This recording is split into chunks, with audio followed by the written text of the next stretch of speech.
biggest things that can destroy an organization is an immature D. I started looking around the room to see who he was talking about. And then I looked at the plot chart on the wall, and I think I was the only high D in the room. And I went, oh, shoot, I think he's talking to me. and so I thought, I think I need to work on myself.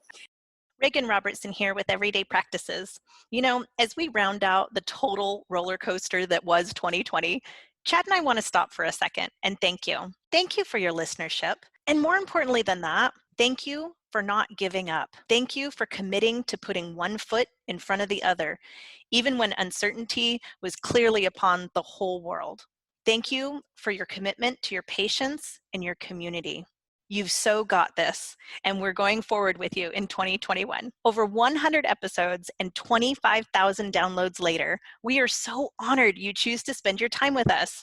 It is always our goal to share stories of everyday dentists doing extraordinary things that you can choose to implement in your practice and make your life ultimately more fulfilling. To celebrate these fun milestones, we are pulling from the vault with one of our most popular episodes ever. Dr. Nikki Green, a self-proclaimed CE junkie, is a massively successful dentist practicing right now in Fort Worth, Texas. And as we all know, success is a fluid word and doesn't come without a healthy side dish of failure and frustration along the way. We chose this episode because Dr. Nikki's story of what she does as a leader, even when the wheels fall off the bus, is inspiring and filled with tidbits that will help you become a more efficient and savvy as a dentist and business owner. Listen all the way to the end because I am sharing a $700 scholarship with you that you can use towards enrolling in the PDA Business Impact Foundations program beginning January 14th, 2021. Enjoy the show. You're busy, you've got a decent practice, but nobody wants to be decent. You want to be great, and you want to have a great practice. So how did the most productive, profitable dentist in the nation balance real life, work, and profits, and somehow make it all seem fun? Well, it comes down to simple, everyday practices. So grab a lunch, join us as we chat with top clinicians and influencers to discover their formula for uncommon success. Are you ready? Then it's time to explore everyday practices with Vicki McManus-Peterson and Dr. Chad Johnson. I am so excited to be here with one of my most admired female clinicians, Dr. Nikki Green from Fort Worth, Texas. Nikki, how are you doing? I am good, Vicki. How are you? I'm so excited to be here. I'm excited to be here too. Before we got started, we talked about the title of this being Everyday Practices, Bringing Home the Bacon, and we're going to have a lot of fun here with this, I can tell. We all want to do that, right? That's right. So, Nikki, I know you through two ways. One, you've come through the Productive Dentist Academy, but also you've been a client of Gary Takacs for a long time. And right. you are, I want to say, a preeminent CE junkie. Like you actually, because you actually digest what you learn. And I love that a lot. So, Nikki, if you don't mind, I want to dive right in. Tell me, I don't even want to guess how much CE you've had in your career, like 5 masterships. How do you quickly get team buy-in and implement? Yeah, that's a really good question. And I haven't always been really good at it. Sometimes I go off and I get really excited about something and then I come back Monday morning and then we're back to the old grind and it's hard to get those things implemented. So, for me, it was actually, if I was going to be the driving force behind all of that, it actually meant me cutting out some restorative dentistry days, like you're catching me today on an admin day. And I've had Mondays as an admin day for me for probably at least the last 5 years of my dental practice. And that was a big driver for why I had to do that. Because when you have to come back and you're immediately back into the mouth first thing Monday morning and you're doing that 4 or 5 days a week, implementation was a lot harder. So I think you and I were talking about that when we were in Scottsdale when I first met you. That was about that time. And it was. I remember asking, so do you have to go back to work tomorrow morning? And you're like, no, I think I'm sticking around another day and then I'll be back. And I was like, wow, that's really cool. So, yep, exactly. Yeah. I think one of your everyday practices, if I had to observe you, is to be curious. I think every day you wake up and you're like, what am I going to learn today? For sure. For sure. Curiosity. And sometimes it's a killer. In preparation this morning, just for because Mondays, I don't know about you guys, but as other dentists do start putting in more admin time, for those of us who have grown up doing clinical dentistry 4 to 5 days a week, where you have a set schedule, you need to be here and then you need to be here. Admin days are very difficult for me. Right. So I actually find myself having to do more preparation for my admin days than my clinical days a lot of times. And, my preparation this morning for an admin day took me 2.5 hours, and and part of that's my curiosity.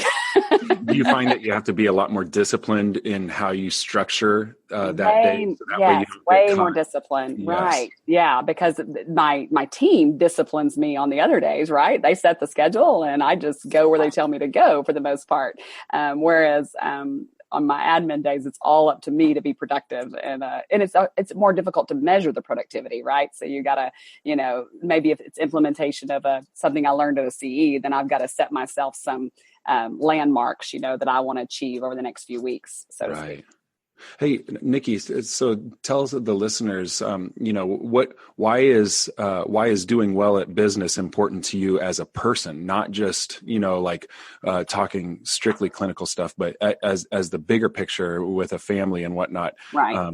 So tell me more about that. Why in regards to lifestyle is success important to you?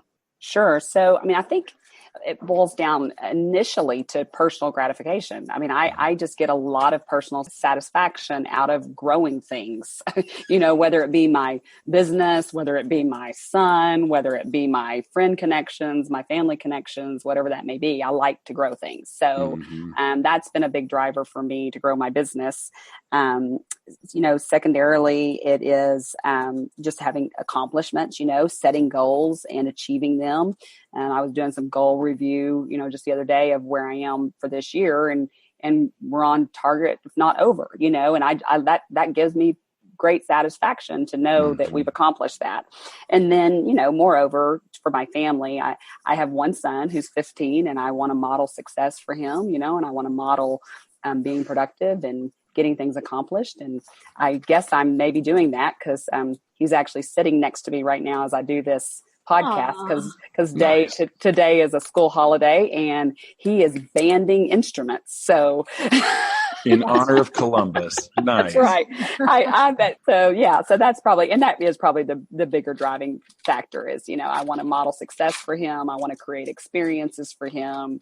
We've got a vacation plan that we're talking about right now coming up in the summer that, I want to be able to do those things for him. I was raised by a farmer father and a nurse mother. And, our biggest vacations was maybe, getting in the car and hauling off to the mountains for an extended weekend. So I want to create experiences for my son that were a little different than what I had growing up.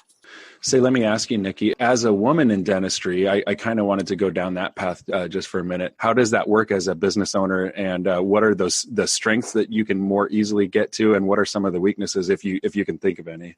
Sure. I don't give that a whole ton of thought. I probably did earlier in my career when you're looking for excuses. Yes. So maybe earlier in my career when I was having team issues, and I still have team issues, don't get me wrong. We still have things, that are not perfect. The wheels do fall off from time to time, but, maybe earlier on when I was having team engagement issues and such, I would look to my husband, who is also a dentist, remember, and he is a dentist and manages and operates a practice 120 miles from me. So I would nearly use the excuse, well, it's just easier for you because it's easier for a bunch of women to work for a man than it is to work for a woman. And I kind of used that excuse for a while. And then I realized that no, it was really not a sex related thing. It was just, I wasn't being as good of a leader. Yes. And so, it became necessary for me to work on myself. So I've spent a lot of time doing that, and I'm still a work in progress. Trust me, the wheels still fall off. So, Nikki, I want to dive into when the wheels fall off. Uh-oh. Oh, nice. If that's okay. One thing that I see, and it came up in PDA last weekend when we do the doctors breakout and the team are, off without the doctors. And then, I'll meet up with the coaches in the hallway.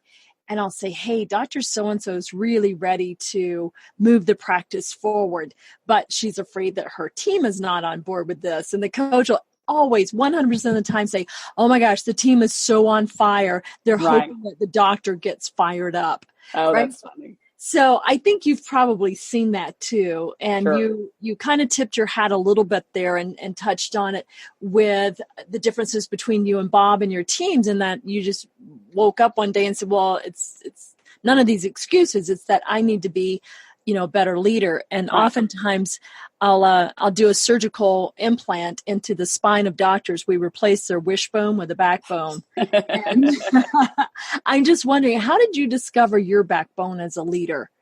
Oh, that's a really good question. It just like most things, it came through hard experiences.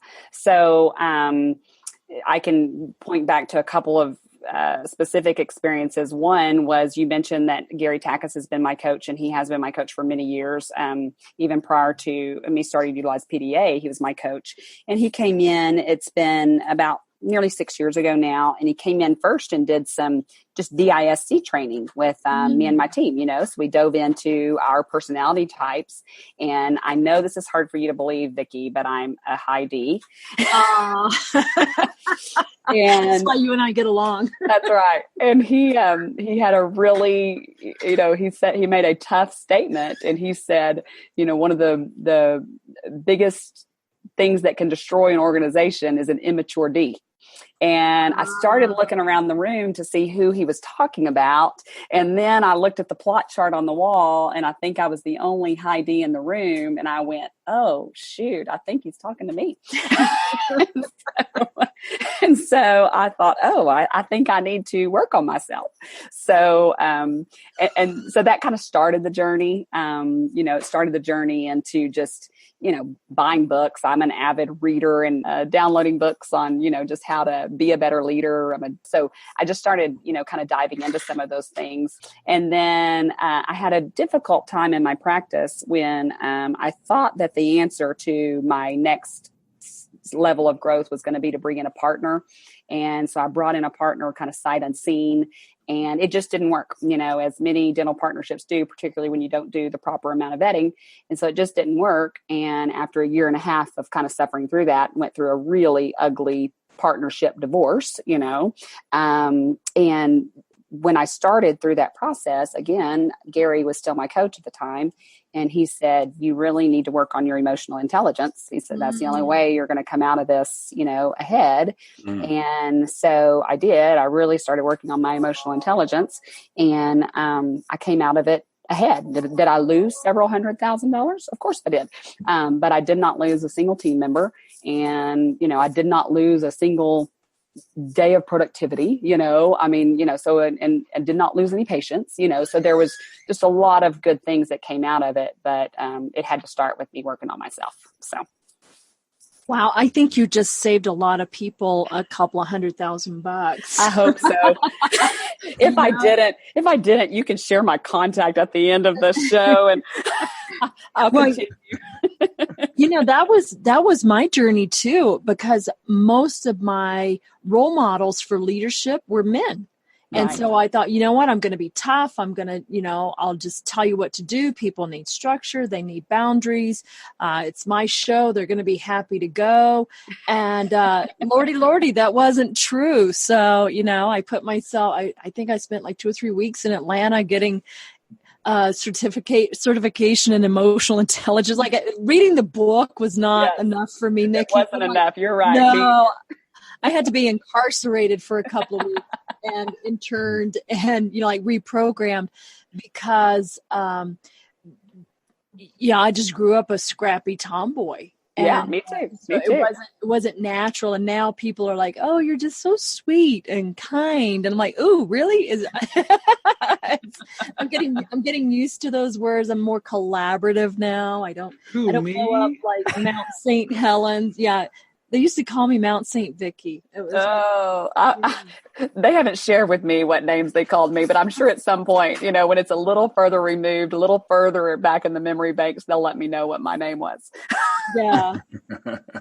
So third quarter was my biggest quarter ever. And it was significantly higher than what I'd set my goals at. But Nikki, help the listeners know though, what did you do for the third quarter that made a difference? And I know it doesn't mean just drill faster, but what kind of goals did you set with your team, and how did you voice that, and what kind of incentives, how did that work that you killed it in the third quarter just on your own volition? Sure. So I'm gonna reiterate a point that you make. It doesn't mean drill faster. Right. And I do know that a lot of times when people are first exposed to PDA or hear just little bits of things about PDA, because I know this was my perception in the beginning too, is we're not all Bruce Bairds, and I mean, we think that he just drills faster. Well, he really doesn't. If you go watch him in a day, he is just very strategic about his day. And that, if I've learned anything from PDA, that's one of the big things that I have learned is about being strategic with my day and scheduling my days to productivity. So that has, in my history of owning my practice, that has been the biggest contributor to increased productivity, is just better and better and better scheduling. So anytime we have a jump, I have to give better scheduling some credit. So, so for this last quarter, you asked that specifically. Better scheduling is one thing I'm going to give credit to. Secondarily is a better focus on case acceptance. So I have a new practice administrator in my practice who, let me give this advice to the listeners: hire someone outside of dentistry. And just tell them what you want and get them to help you. So I have I call her title is my VP of Sales and Business Development. But I call her a lot of things. I call her my integrator. She's also one of my very best friends. I call her I don't know, you may have to bleep this out, but I call her my get shit done girl. I call her a lot of things. That's it. That's what she is. So, but she has been instrumental this last quarter in really working with my admin team, because her background is in sales. So I'm talking about someone who actually came from the retail industry. And so she understands customer service. She understands sales. She understands, talking to, starting with the phone call, to kind of get patients into a mindset of acceptance and making sure that we're getting the right patients in the door. And so she's worked really hand in hand with my admin team. And so I give really that pretty much all the credit for my last quarter's success. So, that's great. Yeah, it's been awesome. That's awesome. Nikki, you said you also have a younger dentist in your practice. I do. Does endo. Bob comes in. So talk to me about how you mentor your associates, how you calibrate, how you coordinate your treatment planning, so like the hygienist and the teams aren't confused. Got any tips on that? Any practical everyday advice on that? Sure. I'll speak more to when I've done it incorrectly. Okay, that's great. So, let's hear that. So I have had several different associates in my practice. They've all been wonderful. Really, I've had very little situations where an associate has failed. I really can't really speak to that at all. I've had, a wonderful associate that moved back to Minnesota to be with family. But when I have had what I would say is closer to failure with an associate would be when I did not do all the things that you just said. So I just brought them in and maybe let them, watch over my shoulder for a couple of days. And then I just started putting stuff on their schedule, that nearly always sets them up for failure. And then too, just kind of unleashing them onto new patients as well. That is one of the things that I think is really unique about our practice is we have a very unique new patient experience. And that was taught to us, honestly, through Gary. Again, we give him a lot of credit today, but he taught us a very unique new patient experience. And not everyone understands that. You're not taught that in dental school by any means. And that was one of the places where I have set my associates up for failure before, is just to, let them start seeing any and all patients who I think just needs basic restorative work, just unleash them on those new patients. And that set the patient, the team member, and the associate dentist up for failure many times. So I've done my last couple of hires, I've done a little bit differently. I've had them go through, and it did cost me money, but I've had them go through a pretty extensive mentoring relationship with the practice first. So Dr. Omar Gaber, who's in my practice, who does does exceptional dentistry on a lot of levels, but he's the one that I was referring to, that if I needed an endo on my upper second molar, I'd let him do it. He spent probably a matter of about 6 to 8 weeks where he was doing very little clinical dentistry. So he was watching over my shoulder. He was coming in on new patient exams, having the luxury of 2 practices. We even sent him to Abilene to look over Bob's shoulder, learn from Bob, watch him do new patient exams. And then we just spent a lot of time talking about those things. So as I was getting ready to treatment plan a case, he would sit right next to me and I would tell him why I was treatment planning the way I was, ask for his feedback. He has a different set of eyes. That's one of the things I love about a multi-doctor practice is we get free second opinions all day long. So I would ask, his input. What did he see? And so we did that for easily 6 or 8 weeks. And what I even learned from that is even that wasn't quite enough time. So my most recent doctor that I've hired, Dr. Caitlin Flossie, she's brand new out of dental school, and I hired her on June 1st. And let's see, we are into nearly the second week of October. And last week was the first week that I really had her productivity scheduled. So last week was the first, and she had a day. It was the first week of really doing much in the way of productivity. And she had her first scheduled to productivity day, which was awesome. But she really went through nearly a 4-month kind of an internship with me. And, that was hard at first because it's hard to find a doctor that's willing to do that because, I'm just giving them a base salary and I'm trying to explain to them, the value of that mentorship and what they're going to learn. And of course, when you're first coming out of school, that doesn't seem very valuable. But we had a team retreat this weekend and she pulled me aside and said, you just have no idea how much I appreciate the mentorship that you've provided me over the last 4 months. And I'm ready to go. And I truly believe she is. She's ready to go, So, but it takes, it takes a special associate too, and I had to give her the compliment as well, because, for 4 months of just kind of being a tag along, that's tough. But she has learned so much in those 4 months. So yeah, that's how we've done it. I want to commend you on your commitment to your associates because yes, it's definitely, they say that knowledge without experience is philosophy.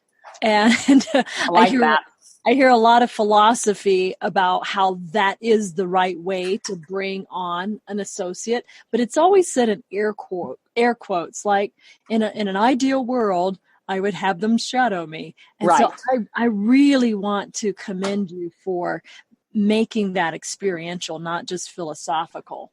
Right. You're paving the way for others to know what's possible. Well, thank you. I it's not easy because, it is, as there's going to be a cost associated with that. There's even an exhaustion level associated with that. I mean, let's just be honest, Yeah. That's why most people aren't going to do it.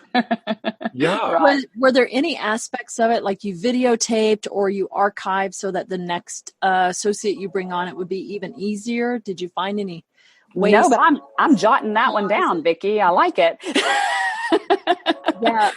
One of the things that she did, I have to give her credit. So she is a learner. We're big believers in strength finders, and she is a learner. Yeah. That's one of her top 5 strengths. Someone in the DSO world said, there are problems that you just do it yourself because it's pretty easy. Watch a YouTube video, you got it. There are problems that you'd pay others to get their advice because it shortcuts and streamlines. And then there are problems that you would pay any amount of money in the world just to make it go away. And mentoring young doctors kind of falls in that third category for most dentists because they're not natural mentors. They don't have the skill sets of a teacher. They don't have the skill sets of adult learning. And you do. Do. Well, it's going to be a win-win for both of us, So, I mean, I don't think that I did it selflessly. I honestly think it's going to be a win-win for both of us. So, sure. Well, I appreciate you coming on the show and letting the listeners come in. You've been awfully transparent as well. And I appreciate you joining us on the show today. Reagan Robertson here, co-host of Everyday Practices podcasts. This year has been an absolute roller coaster that most people are screaming to get off of. Rather than preparing for the holidays, are you finding yourself stuck worrying about the health of your business? Is it keeping you up at night? Or are you struggling with the thought of a second wave coming, feeling like you were barely prepared the first time this economic downturn even happened? The truth is, you deserve a business that builds you up and doesn't run you down. You deserve something that's weatherproof, that can stand the next wave that's happening. We at PDA put our heads together and are offering something we've never done before, and it will give you access to the proven methods you need right now that will plant your feet on the road to productivity today, not weeks, not months, or years from now. Starting January 14th, we are kicking off another PDA Business Impact Foundations program, and during the month of November until December 1st, we are providing special early bird VIP access. Sign up for the Business Impact Foundations program all of November, and you will receive Dr. Bruce Baird's Pearls of Productivity on-demand video, a productive activation Q&A session with Dr. Bruce Baird and CEO Victoria Peterson, and a one-on-one master strategist session to put your productivity into play. Go to www.productivedentist.com/foundations to claim your early bird special and use the code FUTURENOW, all one word, FUTURENOW, for a $700 scholarship. Bring your lunch or take us to the gym again next week to improve your everyday practices. Also, subscribe on iTunes, follow us on social media, and sign up for our email list. Now get out there and win with everyday practices.